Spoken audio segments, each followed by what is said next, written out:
75 वर्षी ही संस्था जात असताना घाईघाईत बोलून जाणं माझ्या मनाला पटत नाहीये. त्यामुळे पुढचा कार्यक्रम एज्युकेशन सोसायटीने काय आखलाय त्याची मला नीटची नोंद नाही.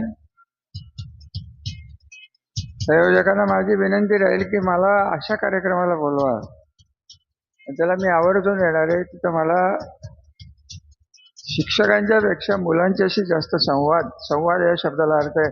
मी लेक्चर ठोकून जाणार नाही, मी मुलांशी बोलू इच्छितो. आज या संस्था निघाल्या ते माझ्या पंडोबांनी काढलेली शाळा आहे. त्या काळात सर तुम्हालाही दळवी साहेब कदाचित माहीत नसेल, पण मी लहान होतो तेव्हा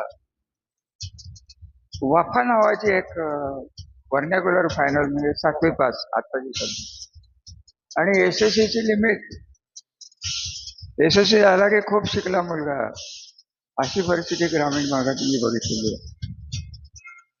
आणि आता मुलं माझ्याकडे जेव्हा ऍडमिशनला येतात तेव्हा ते कुठल्या कोर्समध्ये कुठल्या फॅकल्टीत शिकतायत हे मला त्यांच्याकडनं समजून घ्यायला लागतं.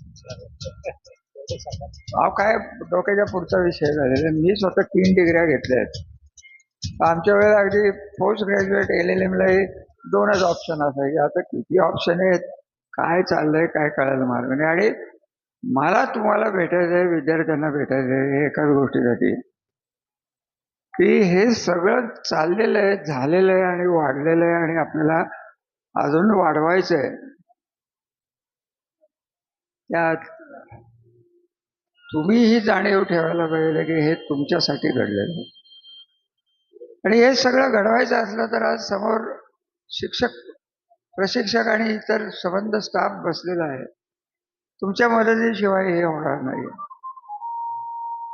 माझं म्हणणं काय, मी आपल्याला स्पष्ट शब्दात सांगून जाणार आहे, कारण माझा स्वभाव असा स्पष्ट झालेला आहे की जोपर्यंत तुम्ही आधुनिक शिक्षण कसं सांगावं, बोलावं, समोरच्या विद्यार्थ्यांच्या बौद्धिक पातळीवर जाऊन त्यांना पचेल रुचेल अशा पद्धतीने तो विषय शिकवणं, आणि या शिक्षणात वेळोवेळी होणारे जे बदल आहेत याचं शिक्षण तुम्हाला घेणं आवश्यक आहे असं मला स्वतःला वाटतं. आणि प्रशिक्षित शिक्षक हाच खरं या संस्थेचा जर पाया झाला. तुम्ही प्रशिक्षित नाही आहात असं माझं म्हणणं नाही आहे, कृपया परत गैरसमजूत करून घेणं. पण मी माझ्या अनुभवाने सांगतो, आणि मी कित्येक वेळा बघितलं, मी स्वतः शिकवलेलं आहे. आपलं होतं काय की सुरुवातीला आपण जोरात शिकवत असतो, आपल्याला मुलांच्या बरोबर बोलायला आवडतं, आणि नंतर आपण थोडं स्टेल होतो, शिळं होतो. काही जर विषय सोडले तर त्याच्यात बदल काहीच घडू शकणार नाही. आता इतिहासात काय बदल घडणार, भूगोलात काय बदल घडणार, भूगोलात पडतही असते. त्यामुळे अद्ययावत शिक्षण तुमच्या क्षेत्रात तुम्हाला घेणं हे अत्यंत गरजेचं आहे. आणि याच विषयावर मला खरं तुमच्याशी बोलायला आवडेल. यांनी जर बोलवलं तर मी निश्चित येईन. आणि मला नेहमी आत्मप्रौढीने मी सांगतो की मी प्रोफेसर होतो, पार्ट टाइम का होईना प्रोफेसर होतो. दळवी साहेब मी इथं पार्ट टाइम का होईना प्रिन्सिपलही होतो. राजाभाऊंनी तुमचंच कॉलेज आहे त्यात, तिथं मी प्रिन्सिपल होतो. त्या काळात LLM माणूसच मिळायचा नाही, अशी परिस्थिती होती. आता दळवी साहेबांच्या बाबतीत मला बोलून आपल्या सगळ्यांचा निरोप घ्यायचा आहे, कारण मला इतर बरीच कामं आज नेमकी आजच लागलेली. दळवी साहेबांचा माझा परिचय आबा RR पाटील साहेब यांच्या स्टाफवर असल्यापासून आमचे परिचय जिल्ह्यातले आहेत, कमिशनर म्हणून आहेत. वेळोवेळी त्यांनी केलेलं प्रशासकीय काम, आणि त्याहीपेक्षा हे सगळं करत असताना त्यांना समाजाबरोबरची नाळ, आणि आपल्याला जे मिळते, आपण ज्या पद्धतीने पुढे जातोय त्याच्यातला काही हिस्सा आपण समाजाला द्यावा अशी समजूत, आणि ऍक्च्युली त्यांचं आयुष्य त्यात गेलेलं आहे. ते त्यांच्या आयुष्याची फिलॉसॉफी असावी असं मला स्वतःला वाटतं. ते आज आपण इथं आलेला आहात. भाऊरावने शिक्षणाची जी ज्योत पेटवली त्यात आमच्या घराचा फार मोठा वाटा आहे. माझ्या आजोबांनी त्यांना खुल्या हाताने सगळं देऊन टाकलं होतं. तर तुमचा जो कॅम्पस आहे छत्रपतीकडे बरंच काही दिलं होतं, कॅशमध्ये दिले होते, सगळं होतं. कारण आमच्या घराला वेळ आहे, शिक्षणाचा वेळ आहे. शिक्षण चांगलं राहावं अशी अपेक्षा आहे. संस्था वाढते. आपल्यालाही मला रयतचे अध्यक्ष म्हणून एकच म्हणायचं आहे, आणि फलटण एज्युकेशन सोसायटीलाही माझी तीच अपेक्षा आहे की या संबंध शिक्षण क्षेत्रात कमर्शियलायझेशन जे झालेलं आहे त्याच्याबरोबर आपण टिकू शकणार का साहेब, हा खरंच विश्वासराव आपल्याला विचार करायची वेळ आली. आपल्याला तर आपल्या परंपरा मोडून सगळं त्यांच्यासारखं वाटतं नाही, हे शक्य नाही. आपल्या परंपरा आहेत, तुम्हालाही अडचण आहे साहेब, मला कल्पना आहे. ह्या सगळ्याच गोष्टीचा विचार 75 वर्षी दळवी साहेब मी ऐकेन तुमचं, पण तुम्ही आम्हाला या बाबतीत जरा मार्गदर्शन करा.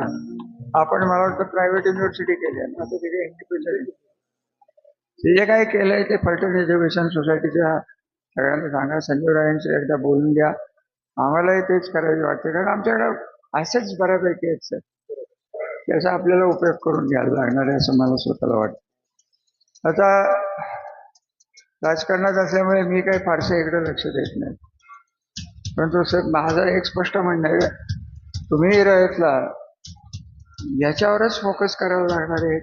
ते कृत्रिम बुद्धिमत्ता, मशीन लर्निंग आणि अन्य तत्सम या गोष्टी, त्याशिवाय आपला विद्यार्थी या जगात ताकदीने पुढे जाणार नाही, हे माझं स्पष्ट म्हणणं आहे.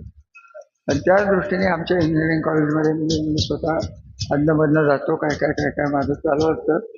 आपणही एकदा आपलं सेंटर चांगलं आहे, मला डॉक्टर भेटतात, मला त्यांची कल्पना आहे, मला त्यांना स्वतःला बरंच कळतं बरं का. अनिल पाटील त्यांना मला जेव्हा भेटतात तेव्हा नेहमी आमची चर्चा तरीच चाललं.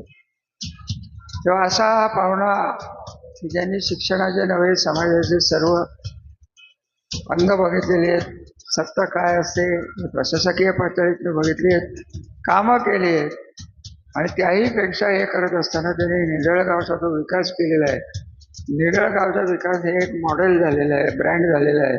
एवढं लक्षात ठेवा. असा सर्व गुण संपन्न असा अधिकारी, प्रशिक्षक आणि आता समाजसेवक किंवा शिक्षण तज्ञ म्हणून आपल्या समोर आपल्या जिल्ह्यात आलाय.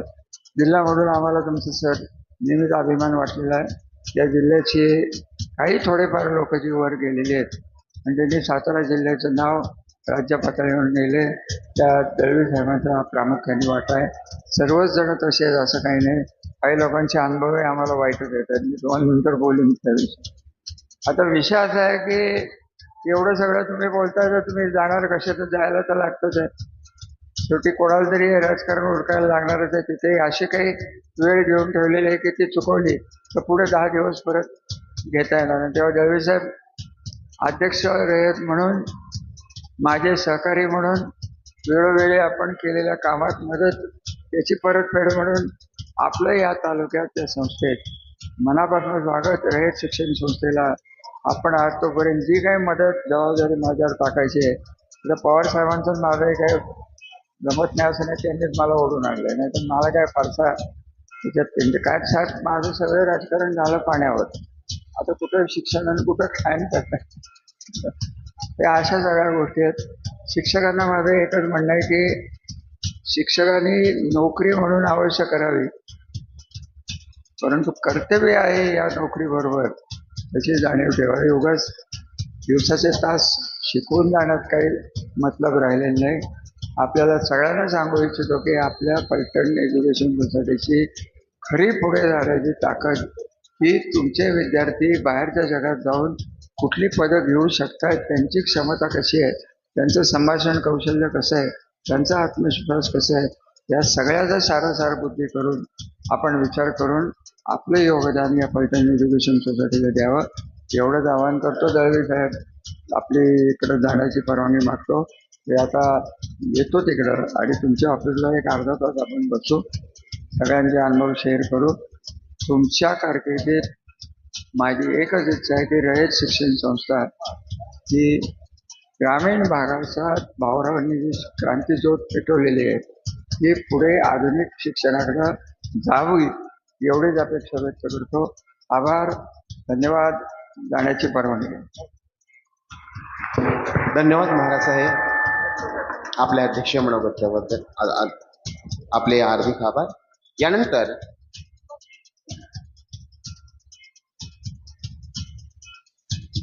आपल्या उपस्थितीबद्दल आपले हार्दिक आभार.